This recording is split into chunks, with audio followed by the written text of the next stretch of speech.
인간관계, 관계 건축학 100점의 신화를 깨고 50점의 현실을 설계하다.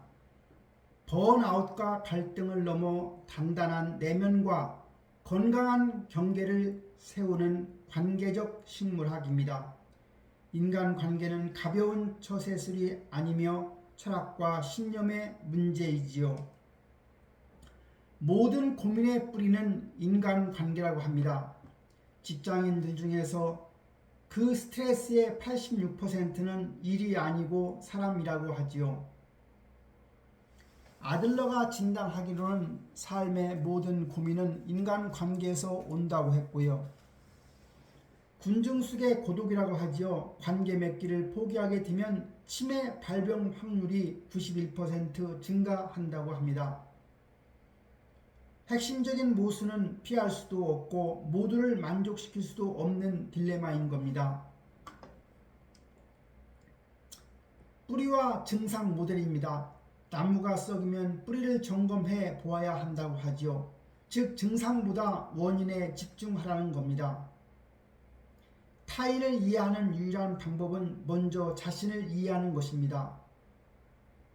나무의 뿌리를 보면 경직된 사고 때문에 유연성이 부족할 수 있고 자기 칭찬 결핍 증후군이 나타날 수 있고 낮게 형성된 자존감이 문제가 될 수가 있습니다. 화분 중에서 뿌리가 아닌 나무 쪽을 보면 여기에 문제는 관계의 갈등이거나 타인에 대한 분노이거나 과도한 기대이거나 인정 욕구가 나타날 수가 있죠. 감정 에너지의 할당, 즉 노이로제와 건강한 나르시즘입니다. 노이로제는 에너지의 낭비 상태이죠. 건강한 나르시시즘은 에너지의 투자이고요. 노이로제는 정의가 가지고 있는 에너지를 엉뚱한 곳에 소모하는 상태를 말합니다. 반면에 건강한 나르시시즘은 정의가 죽는 날까지 24시간 나와 동행하는 유일무이한 존재, 즉 나를 존중하는 상태입니다. 노이로제는 행동이 타인의 반응에 충동적으로 분노하는 거고요. 50년을 살면서 49년을 후회하고 밤마다 자신의 실수를 뒤감기 하기도 합니다. 건강한 나르시시즘은 행동이 불필요한 것에 신경 쓰지 않고 내가 원하는 목표에 에너지를 집중하는 겁니다. 노이로제는 에너지를 낭비하는 것인데 즉 결과가 정신적 에너지 고갈 및 우울증에 빠질 수가 있습니다. 반면에 건강한 나르시시즘은 결과가 내면적 안정과 높은 자율성을 가지게 되는 거지요. 관계의 기준점이 바뀌어야 합니다. 즉 100점의 신화에서 50점의 현실로 바뀌어야 한다는 말이죠. 착한 아이 컴플렉스라는 것은 바로 100점의 신화를 추구하는 겁니다. 모든 사람 100명 중 100명에게 좋은 인상을 주고 싶어 합니다. 나와 똑같은 생각을 하는 사람이 있을 것이라는 착각이지요. 나와 똑같은 운명을 가질 확률은 2500만 분의 1이라고 합니다. 그 결과 거절하지 못하고 끌려다니는 관계적 속박에 빠집니다. 50점의 만점 법칙은 바로 건강한 까칠함이지요. 내 주위 사람 50%만 나를 괜찮다고 해도 성공적인 인간관계입니다. 자연스러운 현상을 수용할 수 있는 거죠. 내가 누군가를 싫어하듯 타인도 나를 싫어할 수가 있는 겁니다.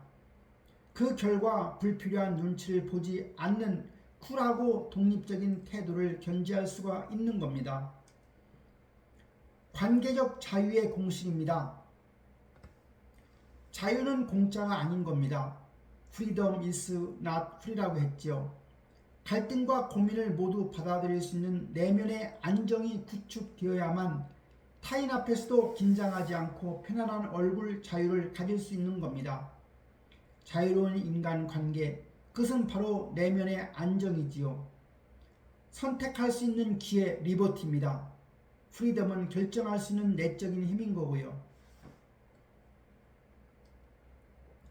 똑똑한 거리 두기를 해야 합니다. 스마트한 디스턴싱이죠. 몸도 마음도 지나친 간섭과 집착은 금물인 겁니다.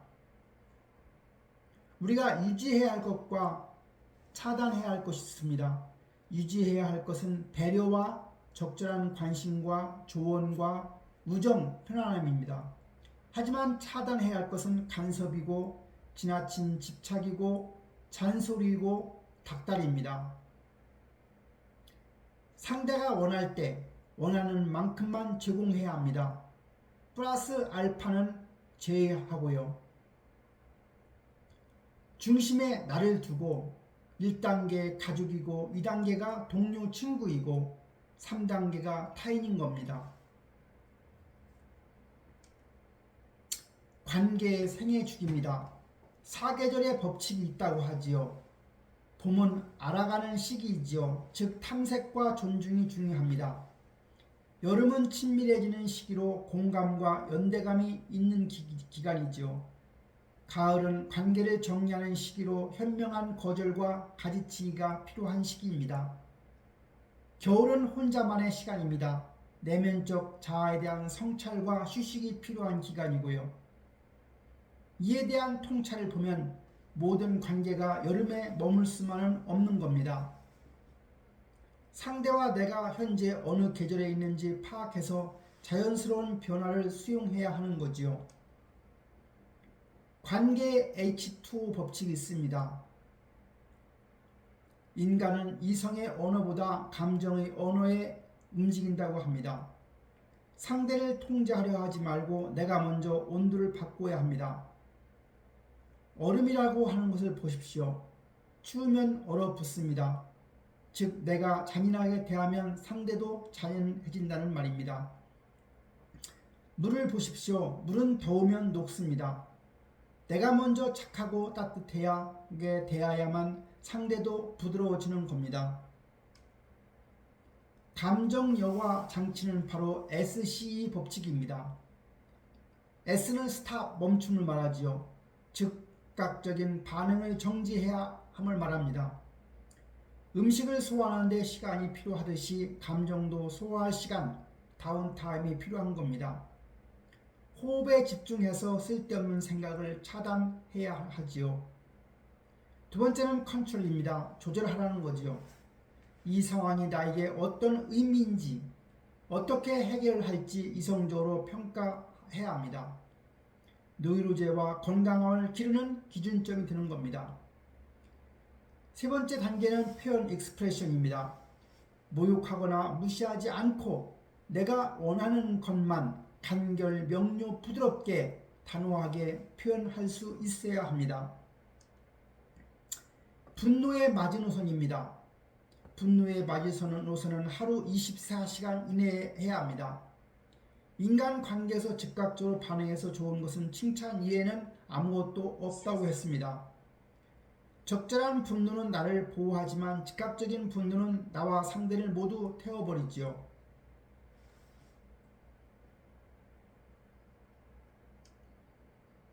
현명한 거절의 기술입니다. 내가 거절할 권리가 있듯 상대도 내 부탁을 거절할 권리가 있는 겁니다. 이를 위해서 첫째가 나 중심의 화법입니다. I 메시지라고 하지요.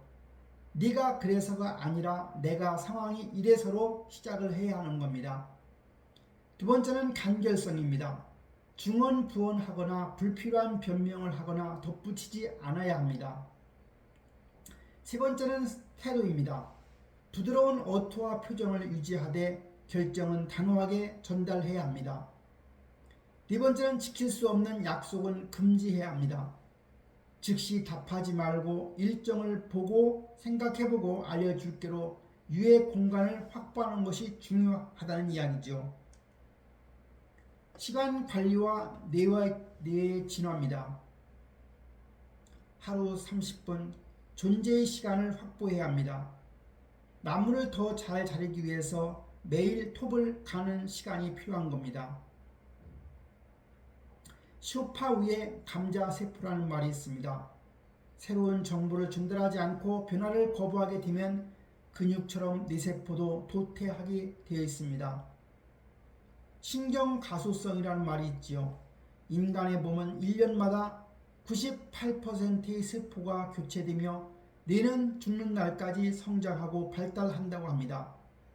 우리는 운명을 개척할 선택권이 있는 거지요. 관계의 가지치기입니다.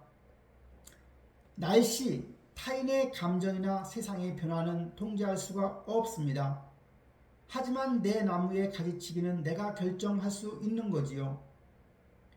적용을 해보면 첫째, 무의미하거나 부정적인 관계는 질질 끌지 말고 단호히 정리해야 합니다.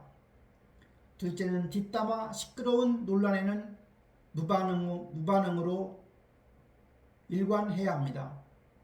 세 번째는 아낀 에너지를 나를 온전히 수용해주는 소수의 사람에게 집중해야 합니다. 까르페 디임. 우리는 매일 새로워져야 합니다. 우리는 해마다 늙는 것이 아니라 매일매일 새로워지는 것이지요. 어제의 나는 오늘의 내가 아닌 겁니다. 완벽한 100점짜리 관계를 쫓는 대신에 오늘 당신에게 주어진 에너지를 온전히 당신의 성장과 지금 이 순간의 행복에 집중해야 합니다. 당신이 행복해야 주변도 행복해지니까요.